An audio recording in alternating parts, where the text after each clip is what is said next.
So our guest speaker for today is Sharad Kulkarni. Sharad is an accomplished painter who has been doing paintings in watercolor, acrylic, oil, and ink for 20 years, and he has won many awards for painting and been published and has published his paintings in various magazines and galleries. He has his own online art gallery at ICC and has a presentation for us today. So without further ado, we'll introduce Sharad. Go ahead. Thanks for introduction. My name is Sharad Kulkarni again. So I've been doing paintings since my childhood, and it's my passion. And I later realized it's one of the therapy to keep mind in a very sound status, and basically it is a tool for well-being.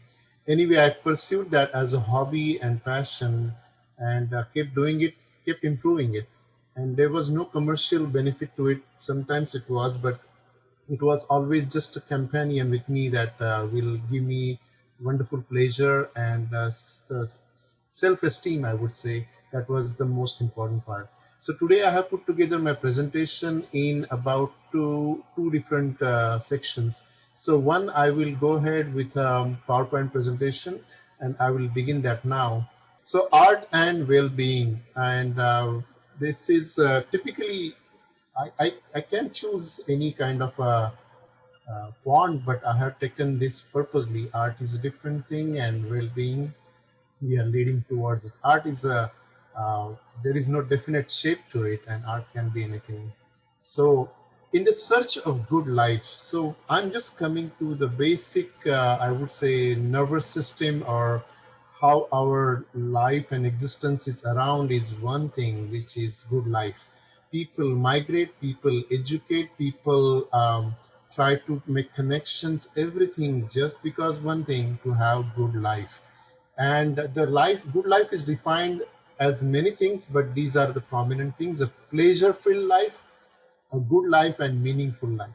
So this is the quest, and everybody is always searching for it. So if you are in the colleges, you are trying to go for Ivy Leagues. If you are going for better research and try to get into the great job or business, why? Because I know you may not agree or something, everybody wants better lives, right? So this is what the quest is for. So how do we measure meaningful life? So let me come up with a term called PERMA, and PERMA is just abbreviation of five main components. So it's a building block of well-being, PERMA. So P is standing for positive emotions, E for engagement, R for relationships, M for meaning, and lastly A for achievements and accomplishments. So let's go over all of these one after another. So positive emotions. Positivity is the tool for more resilience and life satisfaction. The building blocks for positivity are joy, gratitude, interest, serenity, hope, pride, amusement, inspiration, and awe. You may easily agree with that.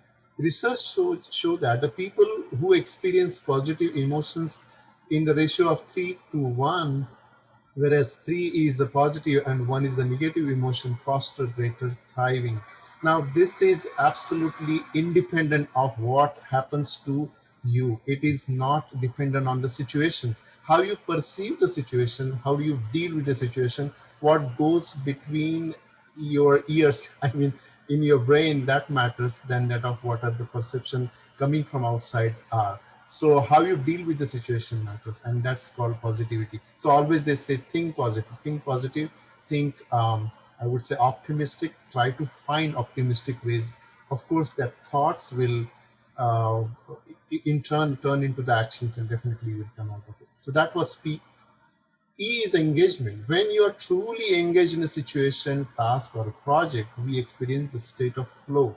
The time seems to stop. We are optimally challenged, and we lose our sense of self. We concentrate intensely on that present.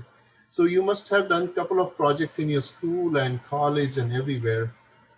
The passionate, when you're passionate about some project and you have a great partnership and all that, so you really feel that those couple of hours you started with for maybe 2 hours, and then 7 8 hours are lost. You're late in the midnight, you still feel that you're not hungry, you're not thirsty because that project is so interesting. So that's called engagement. Another, I would say, example of the engagement is if you watch a movie on a cell phone, yes, you can watch, but there are a lot of distractions. The same movie, you can watch it on the TV, little less distractions. But the same movie, if you watch it in a big movie theater, right? So they ask you to stop your cell phones or mute them or keep it away. And everybody is really just focusing on that movie, the music, the dialogues, the story, and all that. So that's called engagement, how you're fully focused on one thing. And the more we experience this type of engagement, more likely we are experiencing well-being. So that's called engagement. Relationships, very importantly. We are social beings. We are not like tigers who like to be solo somewhere. We are like maybe lions, pride, or the animals which are in the herd. They cannot live alone. So humans are social beings. So good relationships are core to our thriving. People who practice having meaningful, positive relationships with others are happier than those who do not. So research has shown multiple times that the greatest predictor of happiness is meaningful relationships. Not only that, people who live 103, 105 years old, how they live is not because their jobs, not because of money, the cars they own, the houses they have, or the property they have, but the good relationships, happy relationships. So always keep connecting to people. That's what the relationship is. Meaning. Now, meaning is a big word. Meaning is why am I here? What is the cause of my life? What I can do to the society. I'm not just a person came and person went. I have to be someone who is adding positive towards making everybody's life better. That's called meaning. So meaning comes as a serving as a bigger cause. So when we understand why, it's easier to take hurts and frustration of life and turn into the pathways to meaning and life direction. So you must have seen some of the people in the history, they have started great revolutions. So they not only gave their personal life, but the family life. They have taken hurts, they have been into jail and all that because they found a meaning in doing something. They had a cause for their life, and they will go from this planet Earth when they have done that cause. That's called meaning. And lastly, the achievement. Our brain likes to feel competent in something that is important for us. Achievement is a mastering skill. So accomplishing a valuable goal, succeeding in some competitive event. So if you are in maybe if they call you on the school kids are called on PE outside on the ground, and they are asked to run for 100 meters, right? So it's a random event, but one of the kids runs faster than others, and he feels that they're really great. Even though it's a small I would say event, he will remember for years that I came first because it's an achievement, it's accomplishment which the brain always is striving for, looking for, and it will remember for him forever. So that's called perma. So how you unleash your perma is go with what moves you, find your passion, what you love the best, and this you feel like this is my cause of life. Practice it daily. A small micro movements lead to the big changes for sure. And do what you say you are going to do. I mean, don't just be a speaking person and acting person differently. What you say, try to do the same. Experiment and get curious about it. And find like-minded people, the perma like-minded people, so that it would be easier for to get the help from them and move ahead. So that was, I would say, my definition of well-being and how to achieve it as a high-level picture. Now, art is one of that.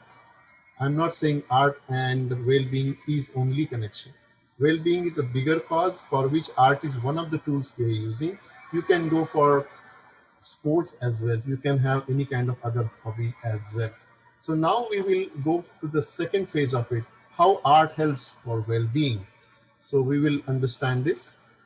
Art therapy, what it does is it encourages creativity. Any art, it could be sculpting, it could be dancing, making music, singing, or acting in a movie. It encourages creativity that I will do something better or different than others. It facilitates communication. Of course, it is most of the time is a team activity. facilitates the socialization, promotes health. It provides a way to move through the stress and loss and find a personal strength. We are surrounded by so many expectations, you can see, wherever we go. It could be school, colleges, businesses, or it could be jobs. You are given some targets you have to achieve. So when you achieve it, it's great. But if you don't, it's a stress. So what happens is the stress always puts you down. So you have to find a way to come out of it, and the art is a great tool for it. Provides a place to promote your self-esteem and share the wisdom. So art helps this way. Art therapy promotes the health. It can reduce the blood pressure, anxiety, pain, and it will give you energy. You must have seen that many a times. When you are doing some artistic thing, you will feel pleasure, and definitely these bad things will go away and good things will come your way. Artwork is a permanent reminder, a very important slide here, that you can learn something new all the time. You can adapt to the change, solve the problem, help another, get help, and very importantly, accept the imperfections. I'll give you the example. When I start my painting, there is something in the mind not on the paper yet, right? So when I draw that, take the paints and start doing, there is some lack between my actual maybe paints and the colors I have, and my painting really goes little bit starts going towards sideways than what I had envisioned. And at the end of the day, I complete the painting. People like it too, but it's not the painting I meant to really draw and paint. But this is actually a learning for me that life is like that. So sometimes there are imperfections, but you have to make something out of it. You must have seen there are people who have achieved greatest success, like they have been Olympic gold medalists, they have been Grammy Award winners, they are Oscar Award winners. If you ask them, are you perfect? They will not say they are perfect. They could have done a little better, more, but still they got it because they strived hard. So art is this way telling you and helping you that imperfections are fine because art is human, but still you can do something different and better.